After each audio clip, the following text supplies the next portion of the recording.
I was standing at the edge of the forest behind our old family cabin in Cedar Falls, Oregon, holding the last box of my belongings, when I saw her. A woman in a navy pantsuit, hair pinned up neatly, walking with purpose down the gravel path. She looked out of place, urban, efficient, nothing like the earthy quiet of the woods that had been my sanctuary for the past 2 years. My name is Rachel Monroe, and 3 days ago, my own mother told me I had less than a week to vacate the only place that ever felt like home. The cabin had been in our family for generations, passed down through the Monroe women like a treasured heirloom. It wasn't some grand estate, just a sturdy 2-bedroom structure built from local timber, with wide windows that welcomed the forest light and a wraparound porch where my Aunt Lydia used to sit for hours, watching the seasons change. Lydia had been more than my aunt. She was my mentor, my confidant, the woman who taught me that strength could be quiet. When she was diagnosed with stage 4 pancreatic cancer 2 years ago, I didn't hesitate. I packed up my small apartment in Portland, put my graphic design career on hold, and moved to Cedar Falls to care for her. "Rachel," she'd said weakly, her hand squeezing mine that first night I arrived. "You don't have to do this." "I know," I'd replied, unpacking groceries in the kitchen that smelled of pine and cinnamon. "I want to." For 23 months, I cooked her meals, administered her medications, drove her to chemotherapy appointments, and held her hand through the nights when pain kept her awake. I read to her from dog-eared copies of Jane Austen novels and learned to identify the birds that visited the feeder outside her bedroom window. In between caring for Lydia, I started a small Etsy shop selling handcrafted items made from local cedarwood picture frames, coasters, small trinket boxes. It wasn't much, but it was enough to supplement the savings I'd been stretching. My mother, Diana Monroe, visited exactly 4 times during those 2 years. Each visit lasted less than a day, just long enough to ask the doctors questions that Lydia was too tired to answer, and to remind me that this arrangement wasn't permanent. "You're putting your life on hold," Mom would say, her designer purse looking oddly out of place on the worn kitchen table. "You can't waste your talents playing nurse forever." But it never felt like a waste to me. It felt like purpose. Like love. When Lydia passed away last week, something in me broke and mended at the same time. The grief was overwhelming, but there was peace in knowing she'd died with dignity, surrounded by the forest she loved, her hand in mine. I thought I'd have time to mourn. To process. To figure out what came next. I was wrong. The morning after we scattered Lydia's ashes in the creek behind the cabin, her final request, opened the door to find my mother standing, there with a man in an expensive suit who introduced himself as Stephen Carmichael, real estate agent. "Rachel." "Good, you're up," Mom said, brushing past me as if I were a doorman rather than her daughter. "Stephen needs to take some photos for the listing." I blinked, my brain foggy with grief and lack of sleep. "Listing? What listing?" Mom set her purse down on the kitchen counter and began opening curtains. "The cabin, of course. I've already spoken with buyers who are interested." The room seemed to tilt slightly. "Mom, what are you talking about?" "I live here." She turned to face me, her expression a mixture of pity and impatience. "You were just helping out, Rachel. Don't make this complicated. Lydia's will left the property to me. I'm her closest living relative." "I'm her family too," I said, my voice sounding small even to my own ears. "You were her niece. I was her sister." Mom's tone was final. "And this place is too expensive to maintain. The property taxes alone are outrageous." "I can pay the taxes," I said quickly. "I've been managing the bills while taking care of her." "I can— with what money?" Mom cut me off. "Your little arts and crafts hobby? Be realistic, Rachel." Stephen cleared his throat awkwardly, camera in hand. "Should I come back another time?" "No," Mom said firmly. "We're fine." She turned back to me. "You have 5 days to move your things out. I've already accepted an offer. 5 days. After 2 years of pouring my heart into this place. 5 days to pack up not just my belongings, but the memories, the peace, the future I'd begun to envision for myself here. Where am I supposed to go?" I asked, hating the tremor in my voice. Mom sighed. "You're 32 years old, Rachel. Figure it out. Go back to Portland. Get a real job. It's time to rejoin the adult world," I wanted to scream. To tell her that caring for a dying woman was the most adult thing I'd ever done. That my little hobby had given me more fulfillment than the corporate design job I'd left behind. That Lydia and I had talked about me staying in the cabin, continuing my workshop, maybe even opening a small store in town. But the words wouldn't come. They never did with my mother. Instead, I retreated to my room while Stephen photographed the cabin's interior. I heard Mom pointing out features: original hardwood floors, stone fireplace, spectacular views, as if she were selling a stranger's home, not the place where her sister had taken her last breath less than a week ago. I didn't have the money to fight her. I didn't have proof that Lydia had wanted anything different. And I certainly didn't have anywhere else to go, so I packed. I donated Lydia's clothes to the local women's shelter. I carefully wrapped the mementos I couldn't bear to part with: her collection of bird figurines, the quilt her grandmother had made, the journals filled with her neat handwriting. I contacted a few old friends in Portland, hoping someone had a couch I could crash on until I figured things out.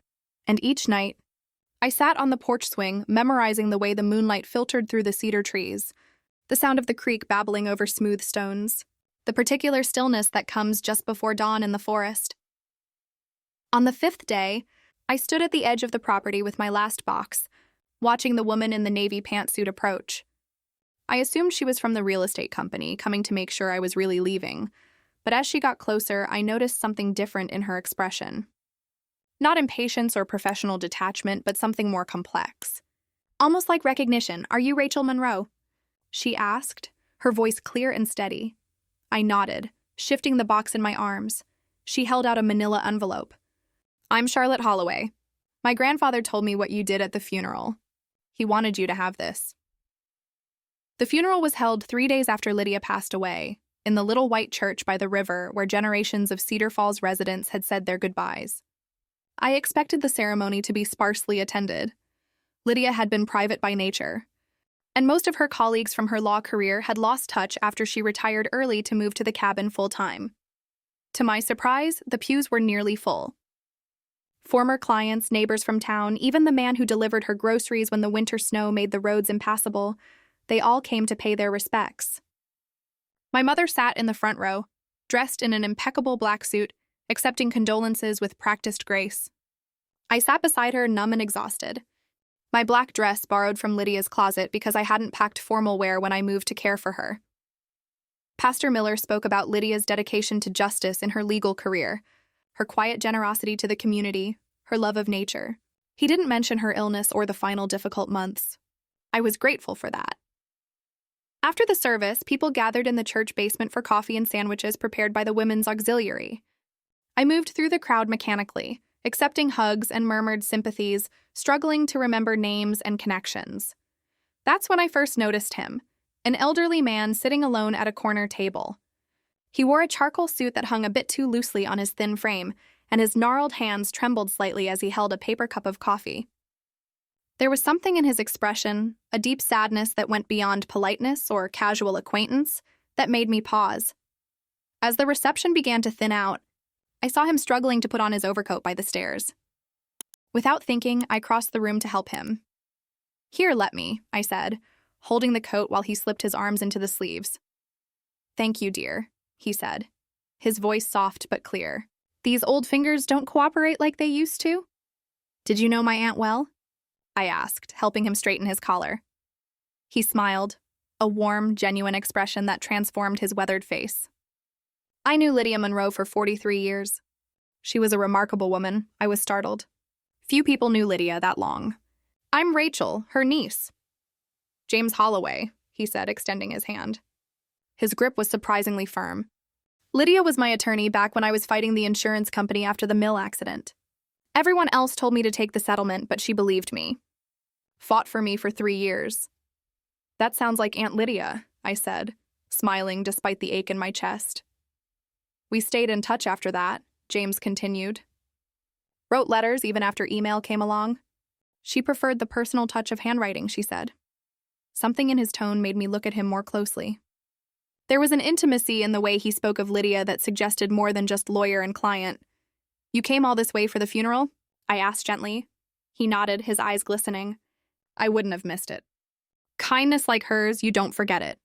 We stood in silence for a moment, and I felt a connection with this stranger who seemed to have known a side of my aunt that perhaps even I hadn't fully seen. "She mentioned you in her letters," James said suddenly. "Rachel, the artist. The one with the gentle hands and fierce heart, she called you.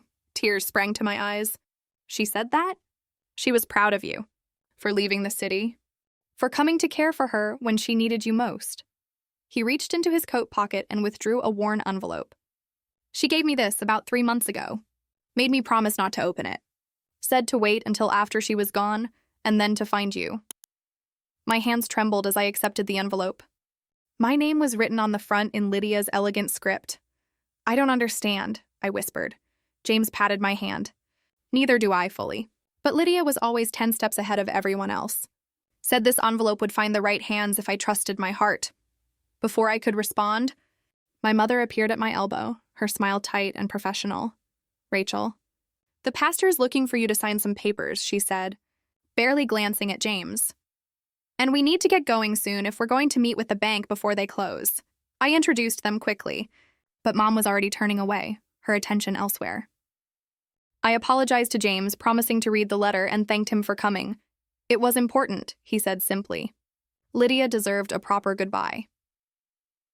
As I watched him slowly make his way out of the church, I wondered what could be in the envelope that felt so light yet so significant in my hands.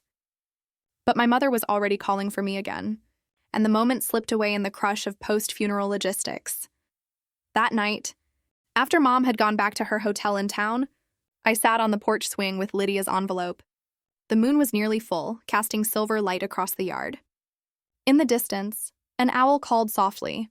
I carefully opened the seal and withdrew a single sheet of paper, not legal documents or long confessions. Just a brief note in my aunt's handwriting. My dearest Rachel, if you're reading this, then James found you just as I knew he would. He was always good at following his heart, even when the path wasn't clear. There are things I couldn't tell you while I was ill. Not because I didn't trust you, but because I needed to protect what matters most. James's granddaughter Charlotte has everything you'll need. She's as sharp as her grandfather is kind. The cabin was never meant to be sold. It was meant to be a sanctuary, a place where creativity and peace could flourish. Your mother never understood that. She only ever saw it as an asset. Trust Charlotte. And remember that sometimes justice arrives in unexpected packages. All my love. Lydia, I read the note 3 times, trying to decipher its meaning. Who was Charlotte? What did Lydia mean about protecting what matters most? And why mention the cabin sale, unless she somehow knew what my mother was planning? I folded the note carefully and tucked it into my pocket. Whatever Lydia had set in motion, I would have to wait for it to unfold. For now, I had packing to finish and a new life to somehow cobble together. The next morning, as I carried the last of my boxes to my car, I saw a woman walking up the path. She wore a navy pantsuit, her dark hair pulled back in a neat bun, and carried a leather satchel. She looked professional, purposeful, and completely out of place among the towering cedars. "Are you Rachel Monroe?" she asked. I nodded, confused, dust still on my hands from carrying boxes. She held out her hand. "I'm Charlotte Holloway. My grandfather told me what you did at the funeral." Her eyes softened slightly. "He wanted you to have this." Charlotte Holloway held out a thick manila envelope. Her expression was solemn, but there was a quiet determination in her eyes that reminded me of Lydia. "My grandfather passed away last night," she said, her voice steady despite the grief that flickered across her face. "Peacefully in his sleep. His last request was that I deliver these documents to you personally." I nearly dropped the box I was holding. "James died? But I just saw him yesterday at the funeral." "He'd been ill for some time." Charlotte helped me set the box down on the porch steps. "He was determined to make it to Lydia's service. I think he was holding on for that." A wave of sadness washed over me. I'd only spoken with James for a few minutes, but there had been something genuine about him, a warmth and integrity that felt increasingly rare. "I'm so sorry," I said, meaning it. Charlotte nodded her acknowledgement. "He spoke very highly of you. Said you were kind to him at the service when you had every reason to be lost in your own grief." "It wasn't much. It was enough," she interrupted gently. "Especially considering what you're going through." Her eyes flicked toward my packed car. "He was concerned when he learned about the cabin's sale." I frowned. "How did he know about that?" "My grandfather and your aunt maintained a deeper connection than most people realized." She gestured to the envelope. "You should read these. Preferably before your mother returns. With trembling fingers, I opened the envelope. Inside was a stack of documents, legal papers, correspondence, and what appeared to be a revised will with my aunt's signature, dated just 3 months before her death. "I don't understand," I said, scanning the top page. "This says that Lydia Monroe transferred co-ownership of this property to you 6 months ago, with the full estate passing to you upon her death," Charlotte finished for me. Yes, my knees weakened. I sank onto the porch steps, the papers clutched in my hands. "But my mother said—" "Your mother submitted an older version of the will to probate," Charlotte said, her tone now professional. "I'm a paralegal. I've verified every document in that packet. Your aunt made you the legal owner of this cabin. Your mother has been misrepresenting the situation." The world seemed to tilt on its axis. I thought of my mother's cold efficiency in organizing the sale, her dismissal of my attachment to the place, her insistence that I had no right to stay. "She lied to me," I whispered. Charlotte sat beside me, her navy suit incongruous against the weathered wood of the porch. "My grandfather believed your mother deliberately suppressed the updated will. Lydia suspected this might happen, which is why she entrusted copies of all legal documentation to him for safekeeping." I flipped through the paper's property deeds with my name clearly listed as co-owner, bank statements showing that property taxes had been paid through the following year. The revised will leaving the cabin and its contents explicitly to me. "Why wouldn't Lydia tell me about this?" I asked, bewildered. Charlotte's expression softened. "According to my grandfather, your aunt didn't want to burden you with family conflict while you were caring for her. She knew how difficult your mother could be. That sounded like Lydia always protecting others, even at her own expense. So what happens now?" I asked, still trying to process this reversal of fortune. "Now," Charlotte said, standing and brushing off her slacks, "we go to the county clerk's office and file these documents. We issue a cease and desist to halt any pending sale. And we restore your rightful ownership. Just like that? Not quite that simple, but close." She smiled for the first time, a small, determined quirk of her lips. "My grandfather made me promise to see this through. He said it was the last favor he owed Lydia." I thought of James Holloway, of the gentle way he'd spoken about my aunt, of the tears in his eyes as he'd handed me her letter. What had been between them? A friendship, certainly, but perhaps something more, something that had never had the chance to fully bloom. "Let me get my purse," I said, rising with newfound resolve. Charlotte and I spent the next 3 hours at the county clerk's office, filing paperwork and speaking with a property attorney she knew. By late afternoon, we had registered the updated deed, filed the revised will with the probate court, and sent a formal legal notice to my mother and the real estate agency handling the sale. "It will take a few days for everything to be processed," Charlotte explained as we drove back to the cabin. "But legally, the sale cannot proceed. The property wasn't your mother's to sell." A weight I hadn't realized I was carrying seemed to lift from my shoulders. The cabin, my home, was safe, but a new heaviness settled in its place, the knowledge that my own mother had deliberately tried to cheat me. "She'll be furious," I said quietly, watching the familiar landscape of Cedar Falls roll past the car window. Charlotte glanced at me. "Probably. Are you prepared for that?" Was I? My relationship with my mother had always been complicated. Diana Monroe was ambitious, practical, and utterly unsentimental, everything her older sister Lydia was not. Growing up, I'd learned to navigate her moods, to anticipate her disappointment in my more artistic temperament, to accept that I would never quite measure up to her standards. But this was different. This wasn't just maternal disapproval, it was calculated deception. "I guess I'll have to be," I replied. We turned onto the gravel road leading to the cabin, and I saw a sleek black SUV parked in the driveway. My mother had returned. She emerged from the cabin as we pulled up, her expression shifting from irritation to suspicion when she saw Charlotte. "Rachel? What's going on? Who is this?"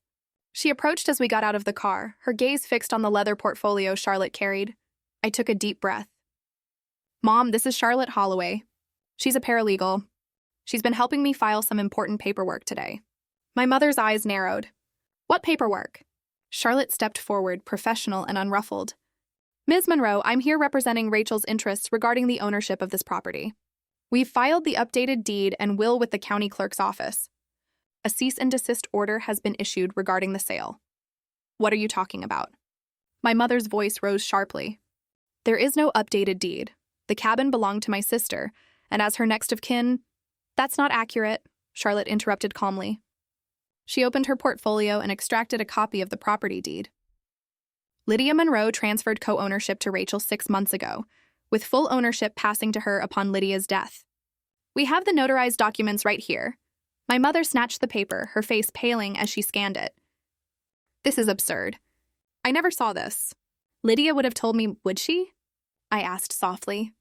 When have you ever shown interest in this place except as something to sell? My mother's eyes snapped to mine, cold with fury. You think you're so clever, don't you? Finding some legal loophole. It's not a loophole, Ms. Monroe, Charlotte interjected. It's your sister's clearly documented final wishes. Wishes you attempted to circumvent by submitting an outdated will to probate. The accusation hung in the air between us. For a moment, my mother's composure cracked. A flicker of guilt crossed her face before it hardened again into anger. You have no idea what you're talking about, she said to Charlotte. But her voice lacked conviction. Mom, I said, stepping closer, why did you lie to me? Why didn't you tell me about Lydia's will? She avoided my gaze. You're not equipped to maintain a property like this. You can barely support yourself with that ridiculous craft business. I was being practical. By selling the home your sister loved? By throwing me out less than a week after she died? Don't be so dramatic, Rachel. I was doing what needed to be done. My mother's words hung in the air, their callousness stealing my breath. After 2 years of caring for Lydia, after the countless nights I'd sat with her through pain so intense it made her cry, after holding her hand as she drew her final breath, my mother still saw me as incapable, impractical, a disappointment. What needed to be done, I repeated slowly, was to respect Lydia's wishes, to honor what she wanted for this place for me. My mother sighed dramatically. Lydia always was a sentimental fool. This property is worth over $500,000, Rachel. That money could have set you up properly instead of you playing house in the woods. It wasn't your decision to make, I said, finding strength in the simple truth of it. And you knew that. You deliberately hid the will from me. Charlotte stood quietly beside me, a steady presence. She didn't interject or try to manage the confrontation. She simply witnessed, her silence somehow validating my words. I did what any responsible parent would do, my mother insisted, but her eyes darted away from mine. You've never been good with practical matters. Stop it, I said, my voice sharper than I intended. Just stop. For once in your life, Mom, tell me the truth. Why did you really try to sell this place so quickly? Something shifted in her expression, a moment of calculation, followed by resignation. She sat down heavily on the porch steps. The Andersons offered cash, she admitted. No contingencies, no inspections. They wanted to tear it down and build a vacation home. It would have closed in 3 weeks. And you needed the money, I guessed, remembering snippets of conversations I'd overheard during her rare visits. Comments about investments that hadn't panned out, about restructuring at her company, she didn't deny it. Things haven't been optimal at work lately. This would have solved some problems. So you were willing to erase Lydia's legacy and displace your own daughter for a quick payday. The pieces clicked into place with devastating clarity. Did you even grieve for her at all? Don't you dare question how I felt about my sister, she snapped, but the fire had gone out of her voice. She just sounded tired. Lydia and I had our differences, but she was still my family. So am I said quietly. But that didn't stop you from lying to me. My mother looked away, toward the line of cedar trees that bordered the property. For a moment, she seemed smaller somehow, less formidable than the woman who had always loomed so large in my life. What happens now? She finally asked. Charlotte stepped forward. The cease and desist has been filed. You'll need to inform the buyers that the property is not for sale. Any earnest money will need to be returned.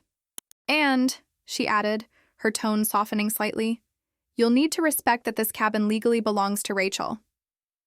My mother nodded stiffly, her mouth a tight line. She stood and brushed invisible dust from her tailored slacks. I'll call Stephen and the Andersons, she said. You can expect some paperwork from my attorney. Mom, I began, but she held up a hand. Not now, Rachel.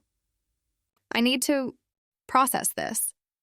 She walked to her SUV without looking back, her heels crunching on the gravel driveway. The sound of the car door closing echoed with finality. I watched her drive away, conflicting emotions churning inside me. Relief that the cabin was safe, sadness at the fracture in our already fragile relationship, anger at her deception, and beneath it all, a surprising sense of empowerment. For perhaps the first time in my life, I had stood my ground with Diana Monroe. "Are you okay?" Charlotte asked softly. I took a deep breath of the pine-scented air. "I think I will be," she smiled. "Good, because there's one more thing I need to show you." From her portfolio, she pulled out a sealed envelope. "This is the last item my grandfather wanted you to have. He said it would explain, well, everything."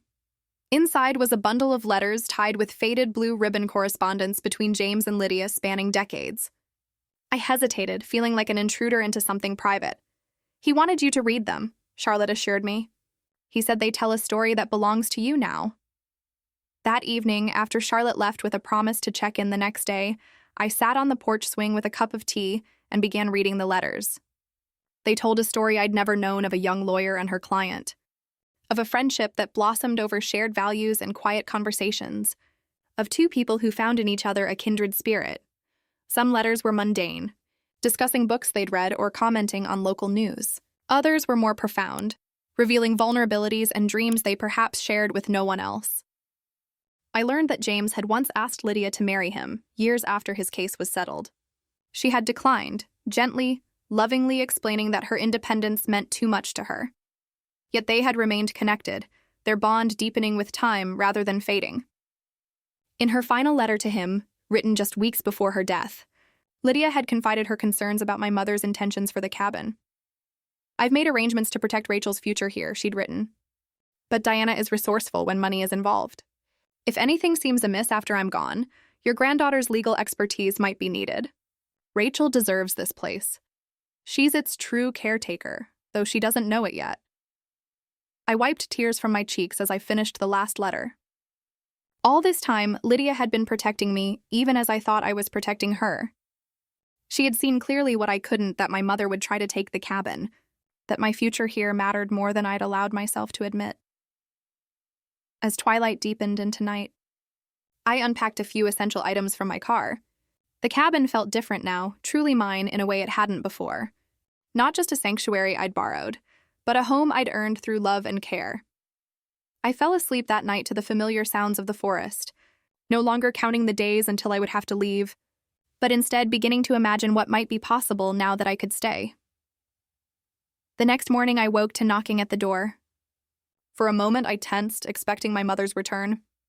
Instead, I found Charlotte on the porch, dressed casually in jeans and a sweater, holding a box of pastries from the bakery in town. "I thought you might need breakfast," she said with a small smile. "And maybe some company. It's been an intense couple of days." I invited her in, grateful for her thoughtfulness and for the chance to thank her properly for everything she'd done. "Your grandfather and my aunt," I said as we sat at the kitchen table with coffee and cinnamon rolls. "They really cared about each other, didn't they?" Charlotte nodded. "In his own way, I think Grandpa James never stopped loving her, even after she turned down his proposal." "You knew about that?" "He told me a few years ago." She smiled sadly. "He said she was right to refuse, that they were both too set in their ways by then. But he admired her for knowing her own mind, for being brave enough to choose her own path." I thought about Lydia, about the quiet strength she'd shown throughout her life. How she'd left a prestigious law firm to live simply in the woods. How she'd faced her illness with grace and honesty. How she'd ensured that what mattered most to her would be preserved. "Thank you," I said to Charlotte, "for helping me keep this place. It means more than I can say." She reached across the table and squeezed my hand. "Grandpa would be happy to know you're staying. He believed this cabin has a purpose beyond just being a house." "What do you mean?" Charlotte's eyes lit up. "He told me once that Lydia described it as a sanctuary, not just for herself, but for the community. She had plans before she got sick." "Did she ever mention them to you?" I shook my head, curious. "She wanted to host art workshops here. Writing retreats. A place where people could connect with nature and their creativity." Charlotte glanced around the warm kitchen. "Grandpa said she thought you might be the one to make that happen someday." The idea resonated deep within me, a vision I hadn't consciously formed, but that felt instantly right. My small Etsy business, the peace I'd found working with local materials, the joy of creating in this space. It all suddenly seemed to point toward something larger. I think, I said slowly, I'd like to try. 3 weeks passed in a blur of legal paperwork, emotional processing, and tentative planning. Charlotte had become not just an ally, but a friend, stopping by the cabin every few days to check on my progress and share updates on the legal proceedings. The cease and desist order had been formalized, and the Andersons, the would-be buyers, had withdrawn their offer with surprising grace once they learned the circumstances. My mother, however, remained conspicuously absent. She'd sent a terse email acknowledging the legal documents and indicating that she wouldn't contest the will, but otherwise maintained her distance. I'd left several voicemails inviting her to talk, but received no response.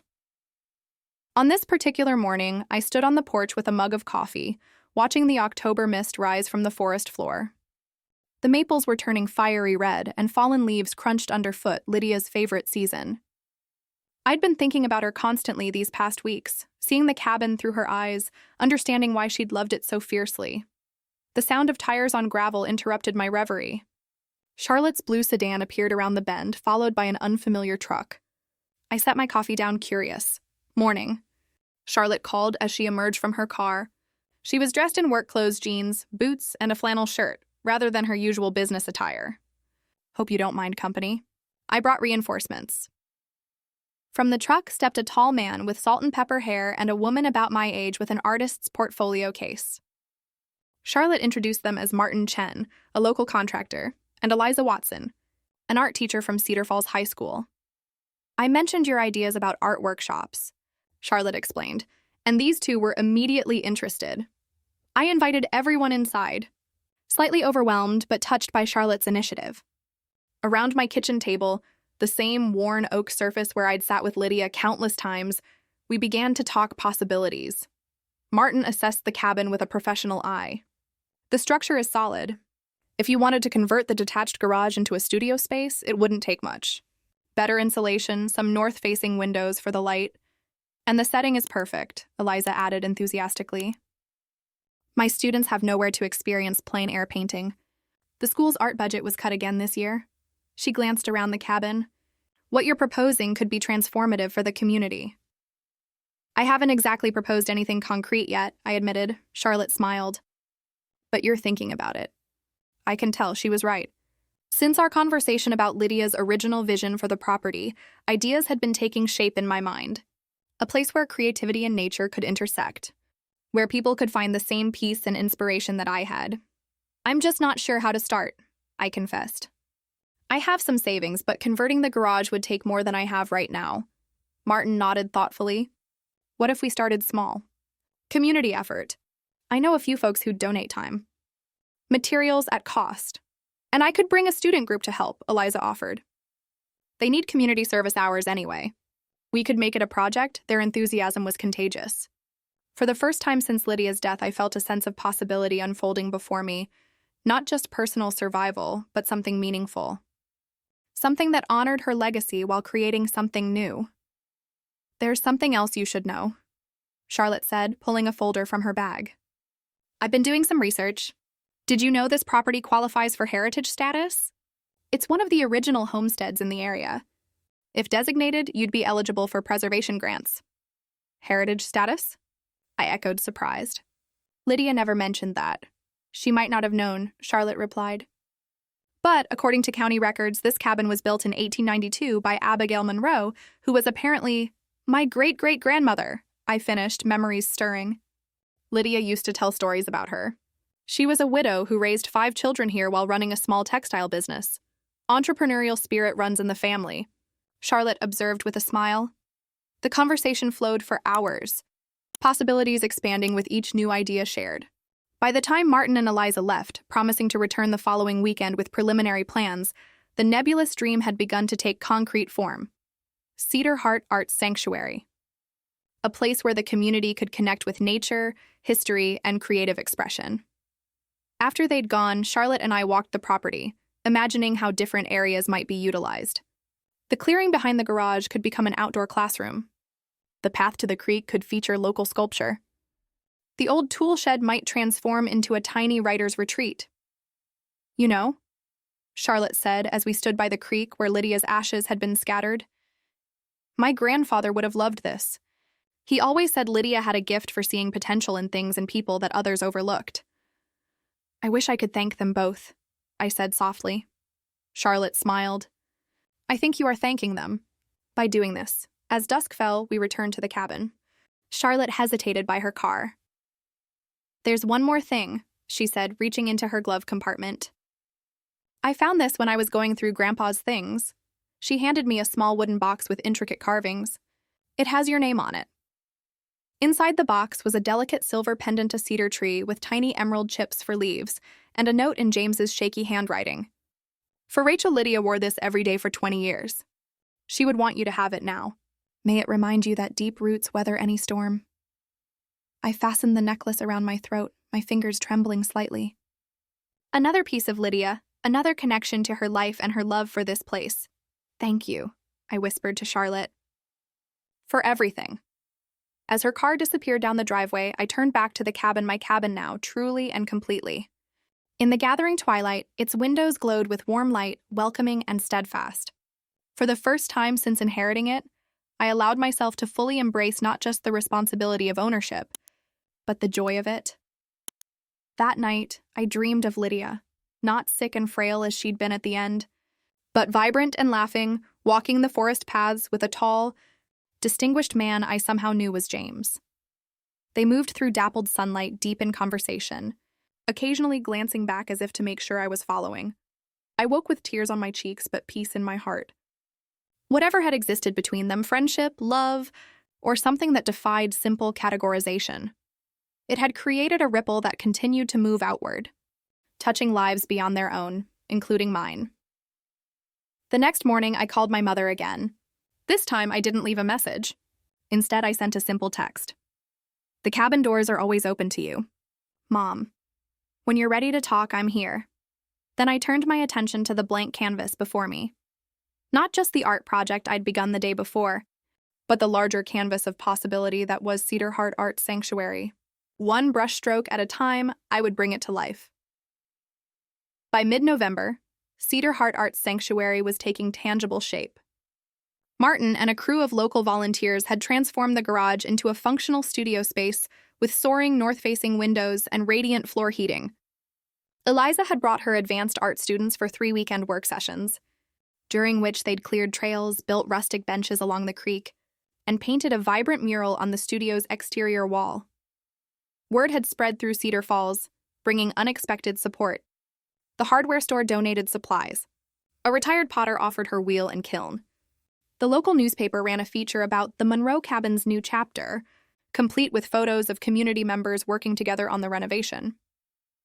Through it all, Charlotte had become my right hand and closest friend. Her legal expertise had proven invaluable in navigating the heritage designation process, and her connections in town had opened doors I hadn't known existed. We'd fallen into an easy rhythm, complementing each other's strengths, filling in each other's gaps. On this crisp Saturday morning, we were preparing for Cedar Heart's first official workshop, a pine cone wreath-making class that had filled up within days of being announced. I was arranging craft supplies in the studio when Charlotte burst through the door, cheeks flushed from the cold. "You're not going to believe who just pulled up," she said, her expression unreadable. Before I could ask, I heard the distinctive crunch of designer heels on the gravel path. My mother. She appeared in the doorway, looking both familiar and foreign in her tailored wool coat and perfect makeup. For a moment, we simply stared at each other. It had been nearly 2 months since our confrontation. "Your workshop starts in an hour," Charlotte murmured, squeezing my arm. "I'll finish setting up. Take whatever time you need." I led my mother back to the main cabin in silence. Inside, she surveyed the changes I'd made, rearranged furniture, new curtains, walls now adorned with my own artwork and photographs of the renovation process. "You've been busy," she finally said, removing her gloves and coat. "Yes." I busied myself making tea, needing the familiar ritual to steady my nerves. "Why are you here, Mom?" She accepted the steaming mug I offered, cradling it between her manicured hands. "I received the heritage designation paperwork. They needed my signature as Lydia's next of kin. Oh, I hadn't known that. Thank you for signing it. I almost didn't, she admitted, her gaze fixed on the tea. Part of me wanted to withhold it out of spite. Her honesty startled me. My mother rarely acknowledged her less noble impulses. What changed your mind? I asked quietly. She sighed, finally meeting my eyes. I drove by last week. Saw all the cars parked outside, people working together. It reminded me of when Lydia and I were girls. A ghost of a smile crossed her face. Our grandparents used to host community barn raisings here. Did you know that? I shook my head. This place was always full of people back then. Music, food, laughter. Her expression grew distant. Somewhere along the way, I forgot that. Or chose to forget it. We sat in silence for a moment, the weight of unspoken history between us. I owe you an apology, Rachel, she finally said, the words sounding practiced but sincere. What I did was wrong. Trying to sell the cabin, hiding Lydia's will. She set her mug down carefully. I convinced myself I was acting in your best interest, but that wasn't true. I was acting in mine. Why did you need the money so badly? I asked, the question that had been nagging at me for weeks. My mother's composed facade cracked slightly. I made some poor investments. The firm has been downsizing. At my age, finding another position at the same level would be... She trailed off, vulnerability showing through the cracks of her carefully constructed image. I was scared. But that doesn't excuse what I did to you. It was the most honest conversation we'd had in years, perhaps ever. My mother had always presented herself as infallible, pragmatic, in control. Seeing her acknowledge weakness felt like glimpsing a different person entirely. I wish you'd just told me, I said. We could have figured something out together. That's not how I was raised, she replied with a rueful smile. Monroes don't admit weakness. At least that's what my father always said. Sounds exhausting. It is. She looked around the cabin again, her gaze lingering on a photograph of Lydia that I'd placed on the mantel. She was always better at this than I was. Being human, connecting with people. It's never too late to learn, I said softly. My mother reached across the table and tentatively took my hand, a gesture so uncharacteristic that I almost pulled away in surprise. I'd like to try, she said, if you'll let me. Outside, cars began to arrive for the workshop. I could hear voices and laughter drifting through the windows. Would you like to stay? I asked. See what we've been creating here? For a moment, I thought she would refuse retreat back to the safety of her ordered, controlled world. But she nodded, something like curiosity lighting her eyes. I'd like that. The wreath-making workshop was a beautiful chaos of pine needles, glue guns, and conversation. My mother sat somewhat stiffly at first, precise in her measurements and placement. But as the morning progressed, I noticed her shoulders relaxing, her smile appearing more frequently, especially when talking with Eliza's teenage daughter about college choices. When everyone had departed with their creations, Charlotte, my mother, and I cleaned up the studio together. The silence between us had shifted from tense to companionable. You've done something remarkable here, Rachel, my mother said as we walked back to the cabin. I can see why Lydia wanted you to have this place. It's still evolving, I replied. I'm figuring it out as I go. The best things often happen that way. She glanced at Charlotte, who was walking slightly ahead of us. Your friend has been a godsend, I imagine. She has. I don't know what I would have done without her. My mother nodded thoughtfully. James Holloway's granddaughter. I remember him from the funeral now. He seemed significant to Lydia. They were very close, I said carefully, unsure how much to reveal. Were they lovers? She asked bluntly. I don't think so. Not in the conventional sense. But they loved each other deeply. My mother absorbed this with a pensive expression. Lydia always kept her heart closely guarded. Even from me, she sighed. Especially from me. We reached the cabin as the winter sun began its early descent. My mother checked her watch and announced she should head back to Portland before dark. At her car, she hesitated, then pulled an envelope from her purse. I brought something for you. Tax documents for the property, and she withdrew a small leather-bound book. Lydia's journal from when we were girls. I found it when clearing out some old boxes. I thought you might want it. I accepted both gifts, touched by the gesture. Thank you. I'd like to come back, she said, her voice uncharacteristically uncertain. Perhaps for Christmas? If that's all right, I'd like that, I replied, meaning it. As I watched her drive away, Charlotte joined me on the porch. That went better than expected, she observed. Baby steps, I agreed. But honest ones, I think. That evening, after Charlotte left, I curled up by the fireplace with Lydia's childhood journal. Its pages contained the innocent observations of a young girl discovering the world-pressed flowers, sketches of birds, accounts of adventures in the forest with her little sister Diana, before life and choices and different paths had created distance between them. In the flickering firelight, I felt the presence of generations of Monroe women who had called this place home. Abigail with her textile business, Lydia with her quiet wisdom, and now me, finding my own way to continue their legacy. Outside, the first snow of the season began to fall, dusting the cedar trees with white. Inside, the cabin held warmth, memory, and the promise of new beginnings. Christmas at Cedar Heart was everything I'd imagined and more. The cabin glowed with simple decorations, pine boughs along the mantel, hand-dipped beeswax candles in the windows, a small tree adorned with ornaments crafted from cedarwood and pine cones. Charlotte had helped me hang white lights along the porch rails, transforming the entrance into something magical against the snow-covered landscape. My mother arrived on Christmas Eve with an armload of gifts and an uncharacteristic nervousness. Our relationship was still fragile, rebuilding slowly through weekly phone calls and occasional visits, but the sharp edges of hurt and betrayal had begun to soften. We were finding our way toward something new, not forgetting the past, but refusing to let it dictate our future. To my surprise, she'd brought her new boyfriend, Richard, a kind-eyed literature professor who seemed utterly besotted with her. His presence revealed a softer side of my mother I'd rarely glimpsed. She laughed more freely, touched his arm affectionately, allowed herself small moments of public vulnerability. "He's good for her," Charlotte observed as we prepared Christmas dinner together. She'd become such a fixture at the cabin that inviting her to join our holiday celebration had felt completely natural. "I think you're right," I agreed, watching through the kitchen window as my mother and Richard built a rather lopsided snowman in the yard. "I've never seen her like this," Charlotte smiled knowingly. "It's never too late to change the story you're living." Her words struck a chord. Over the past months, I'd been changing my own story, transforming from someone who'd put her life on hold to care for others into a woman building something meaningful and lasting. Cedar Heart Art Sanctuary had hosted 6 workshops since its soft opening in November, each one filling quickly with eager participants. Local artists had begun approaching me about teaching sessions, and a nearby community college had inquired about partnering for summer courses. The garage-turned-studio was fully booked through February. I'd expanded my online shop to feature not just my own creations but collaborative pieces made with workshop participants.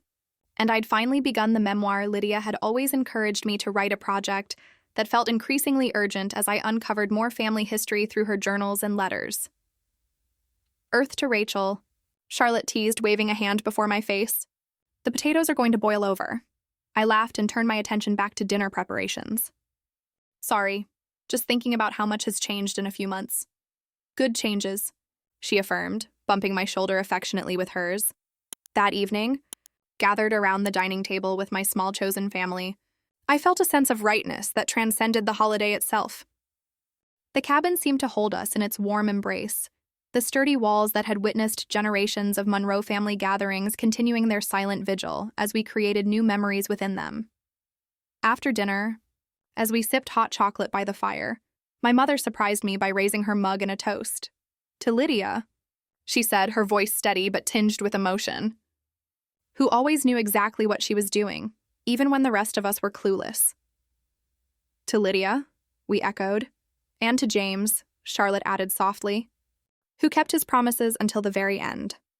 In the comfortable silence that followed, I realized how seamlessly our stories had intertwined. James and Lydia's long friendship, Charlotte's and my unexpected bond, even my mother's rediscovery of joy with Richard. Like the roots of the ancient cedars surrounding the cabin, our lives had grown together in ways both visible and hidden. Winter deepened after Christmas, bringing heavy snows that sometimes isolated the cabin for days at a time. I welcomed the enforced stillness, using it to write, create, and plan Cedar Heart's spring schedule. Charlotte visited whenever the roads were passable, often staying overnight when the weather turned treacherous.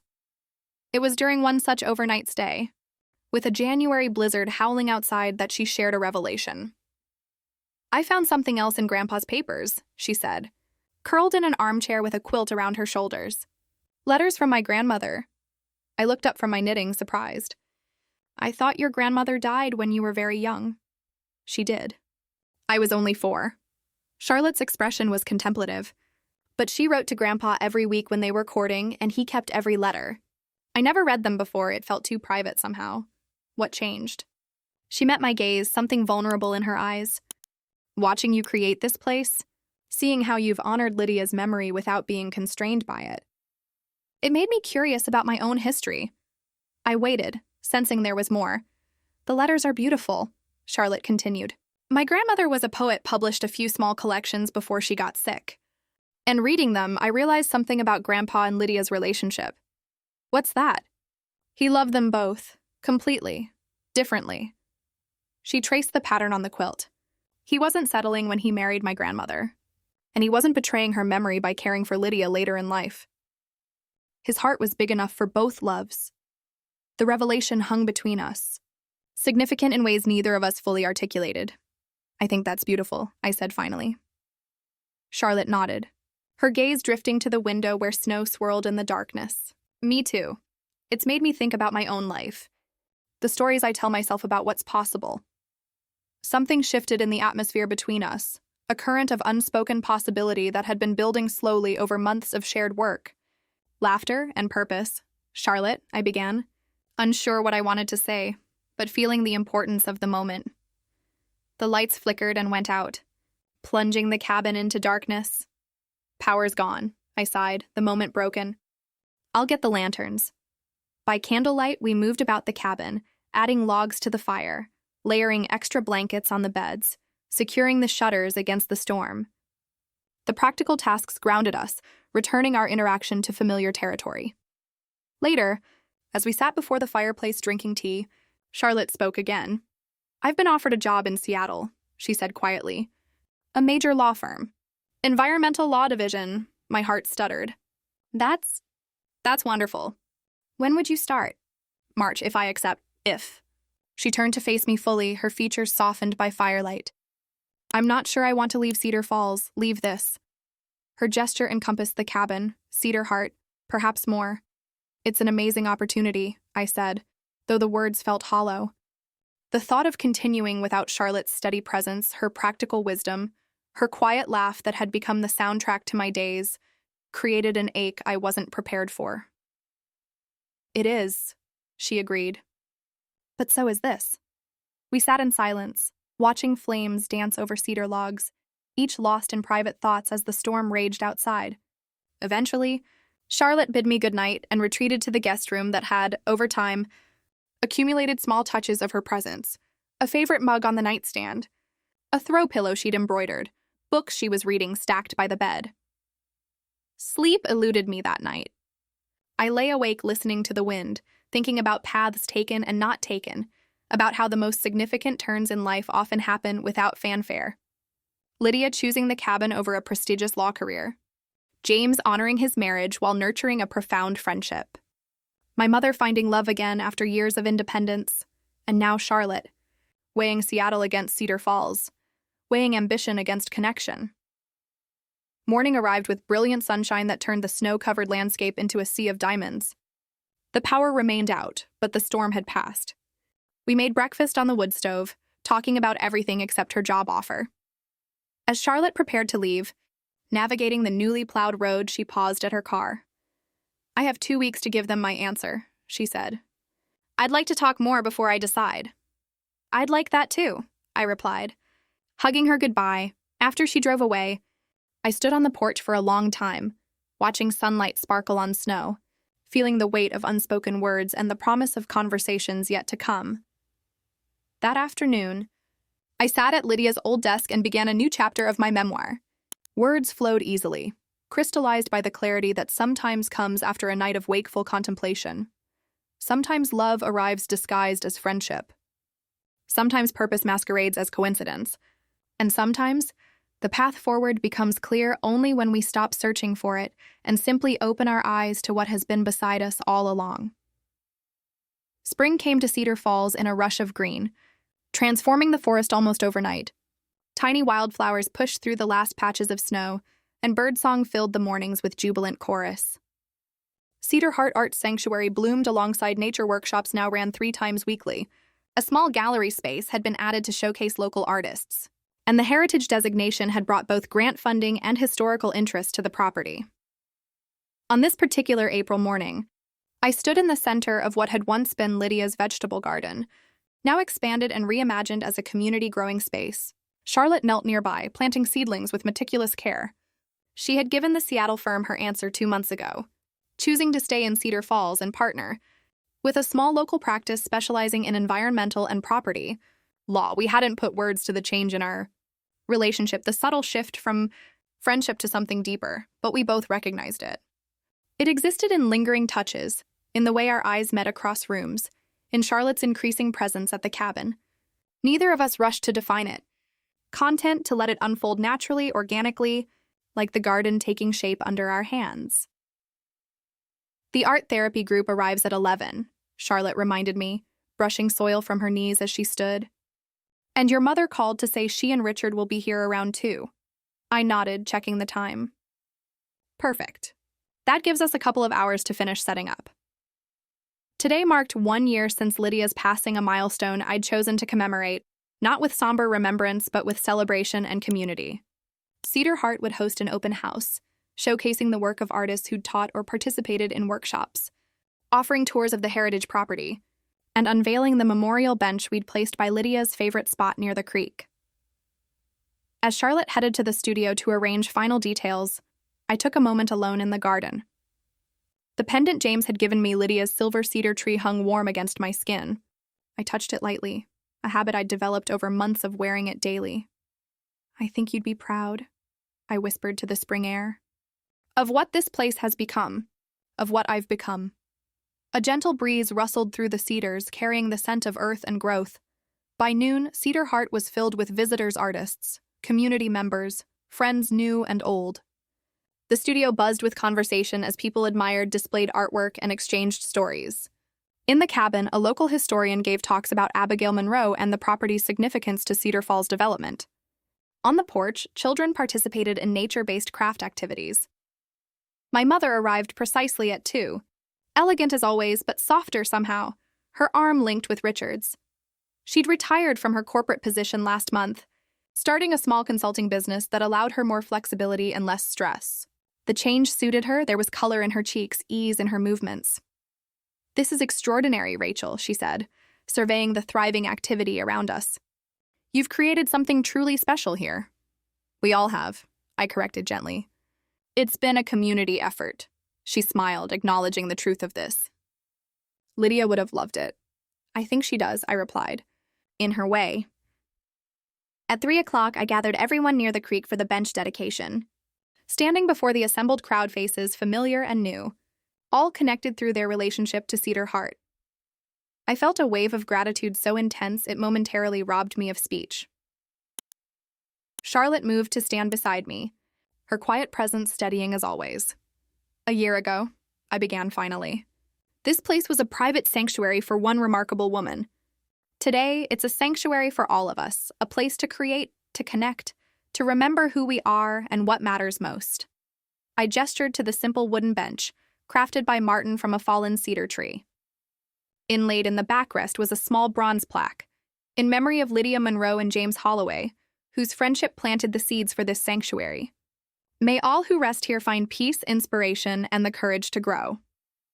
Cedar Heart exists because 2 people saw potential where others saw only property, I continued. They understood that the true value of a place lies not in its market worth, but in its capacity to nurture what is best in us: creativity, community, compassion. Charlotte squeezed my hand as I spoke of her grandfather, her eyes bright with unshed tears. After the dedication, as guests dispersed to enjoy refreshments on the lawn, my mother approached me with an unexpected request. "I'd like to contribute to Cedar Heart," she said. "Financially, I mean. To establish a scholarship fund for artists who couldn't otherwise afford to participate in workshops?" I blinked in surprise. That would be wonderful. "I've been thinking about legacies," she explained.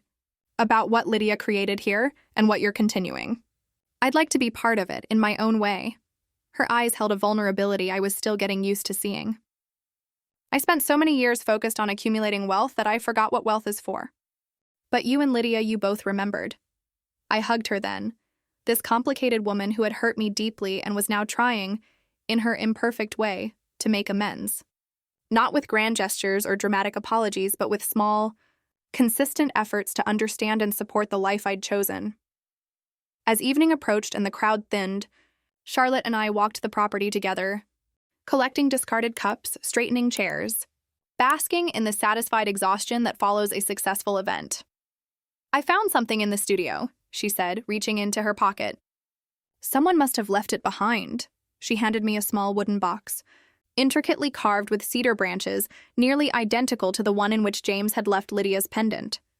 That's strange, I murmured, opening it carefully. Inside lay a ring, a simple band of silver with a single small emerald that matched the chips in my pendant. Beneath it was a folded note in Charlotte's handwriting. Some legacies are meant to continue. Some sanctuaries are meant to be shared. If you agree, turn around. I spun to find Charlotte watching me, her expression a mixture of hope and certainty. I didn't plan this for today, she said softly.